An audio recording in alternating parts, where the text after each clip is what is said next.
Thank you for joining us on ERi-TV English News Broadcast.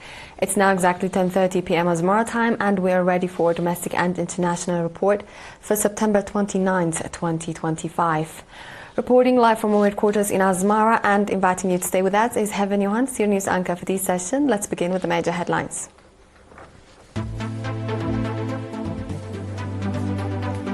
Minister Osman Saleh addresses UN General Assembly. Recognition to outstanding students in the Central region. And in our international report, China and Russia agreed to elevate their energy cooperation.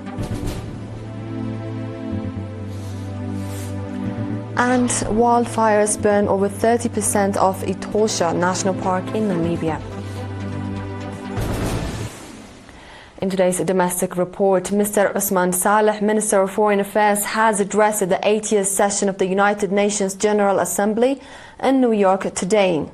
In his address, Minister Osman stated that the defining feature of this century can be summarized as the failure of the League of Nations, established in the aftermath of the First World War, to guarantee the lofty objectives of peace, economic growth and prosperity for humanity as a whole. The opportunities lost even after the United Nations was subsequently formed in 1945 and until the end of the Cold War, and the reckless and dangerous trends set in motion under the prevalent unipolar world order in the last 30 years. Minister Osman went on to emphasize that at a time when humanity is aspiring for a transition from the old, defunct global order to a new one, the overarching quest must revolve around finding enduring solutions to fundamental and outstanding problems that the global community continues to grapple with, outside tangential ideological acronyms. Noting that past and present global systems are broadly rooted in monopoly, plunder and deceit, Minister Osman underlined that domination and attendant policies crafted to that end, military power that is amassed and military assaults unleashed are in fact mere tools of domination and plunder. Minister Osman also highlighted that subtle corruption constitutes another means of domination and plunder. Wars, conflicts and crises are deliberately stoked and aggravated for the sole purposes of domination and plunder, while tools of propaganda and deception are weaponized for similar objectives. In this regard, Minister Osman stressed that the cardinal challenge is how to bring about a new global order that promotes justice and fairness to supplant the prevailing global governance architecture, whose defining contours remain domination, plunder, deceit and repression. Minister Osman reiterated that what is extremely preoccupying is the appalling economic situation in underdeveloped countries, particularly in the marginalized African continent. Africa remains a continent where raw materials are exported to the so-called developed economies for nominal prices, manufactured products are imported at highly inflated prices, and human capital, along with meager professional and skilled manpower, is drained due to migration and brain drain.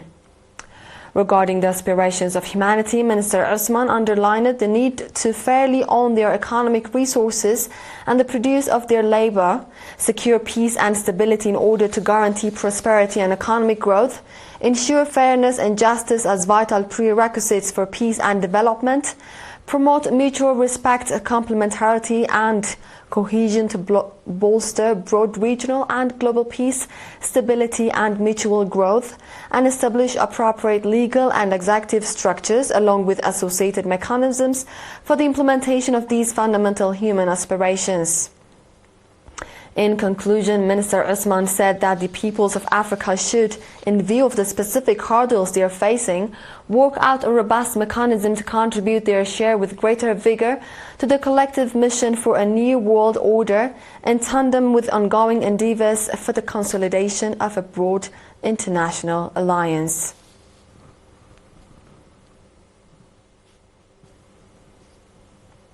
Moving on to the Central region, Harnet Secondary School in Eritrea Central region has recognized students who achieved high scores in the National School Leaving Examination of the 2024-2025 academic year.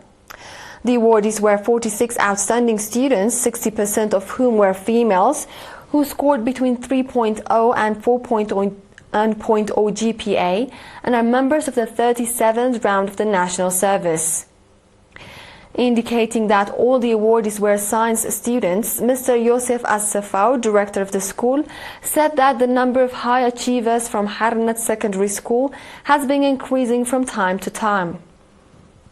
Mr. Belay Habtegaber, head of the Education Office in the Central Region, noting that educational results are mainly the outcome of students' personal effort, urged the awardees to strive for excellence in their academic pursuits and wished them continued success in their future educational careers.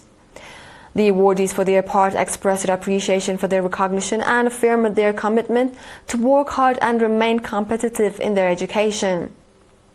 In the same vein, the Ataro Camp community in Asmara has also encouraged outstanding students who scored high marks in the school leaving and 8th grade national examinations, as well as students from grades 1 to 11 who scored above 90 points. We now will take a short break and be back with the international news after a short break, so stay tuned.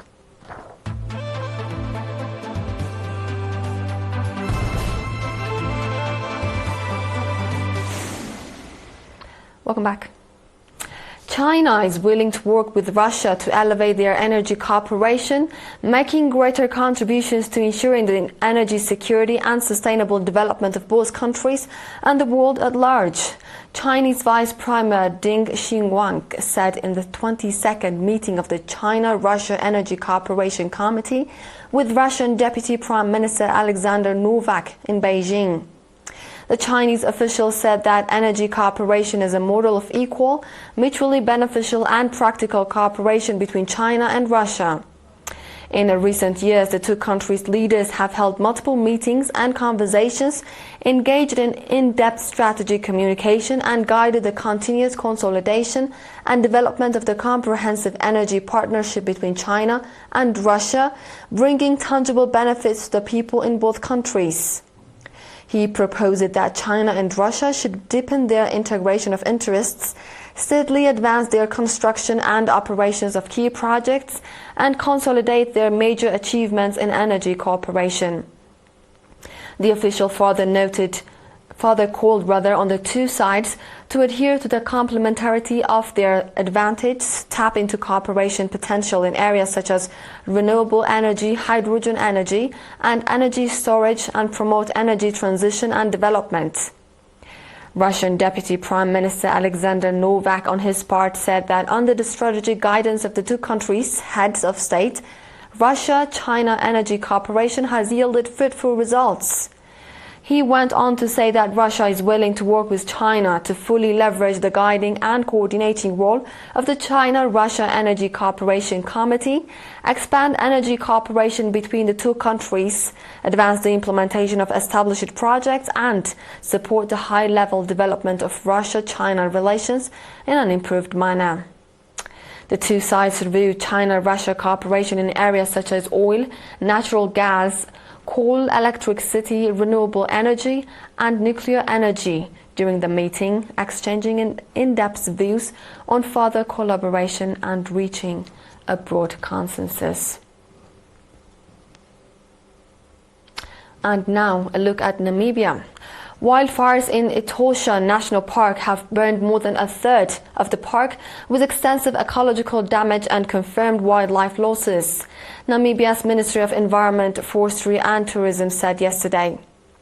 In a statement, the ministry said about 775,000 and 163 hectares, roughly 34% of the park, have been burnt since fires started on September 22nd in the southwestern part, while another 171,098 hectares of grazing land and communal areas outside the park have been affected. The wildfire crisis in Etosha National Park and surrounding areas pose a significant threat to Namibia's biodiversity, local livelihoods and critical infrastructure. The ministry further noted that the authorities have intensified firefighting efforts, deploying an additional 40 soldiers, a water tanker and 2 helicopters, with more military personnel expected to join operations. The Etosha National Park is a major tourist destination in Namibia, drawing thousands of visitors annually to see its wildfire and salt pan landscape. With this, we conclude our domestic and international report for this session. Dear viewers, let's have a quick recap of the major headlines.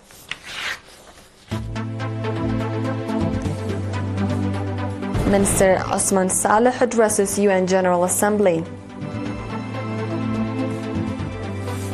Recognition to outstanding students in the Central region. China and Russia agree to elevate their energy cooperation. And wildfires burn over 30% of Etosha National Park in Namibia. This was The World on Monday with ERi-TV English News Broadcast. Dear viewers, we thank you for joining.